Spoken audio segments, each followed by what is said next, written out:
রায় দিয়েছে supreme court. বলা হয়েছে কোটা নিয়ে হাইকোর্টের দেয়া রায় বাতিল করে দিয়েছে সুপ্রিম কোর্ট। কোটা পুনর্বহালের হাইকোর্টের আদেশ বাতিল করে আপিল বিভাগ বলছে এখন থেকে সরকারি চাকুরিতে 93% নিয়োগ হবে মেধার ভিত্তিতে।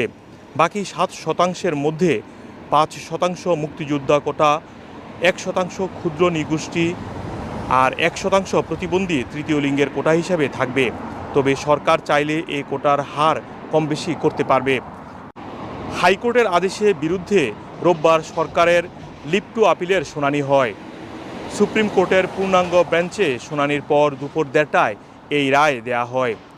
সরকারের চাকরি কোটা ব্যবস্থার সংস্কার নিয়ে গত 4 থেকে 5 দিন দেশে সহিংসতা পরিস্থিতি তৈরি হয়। তারপরেই এই রায় দিল সুপ্রিম কোর্ট। এরই মধ্যে শতাধিক মানুষের মৃত্যু হয়েছে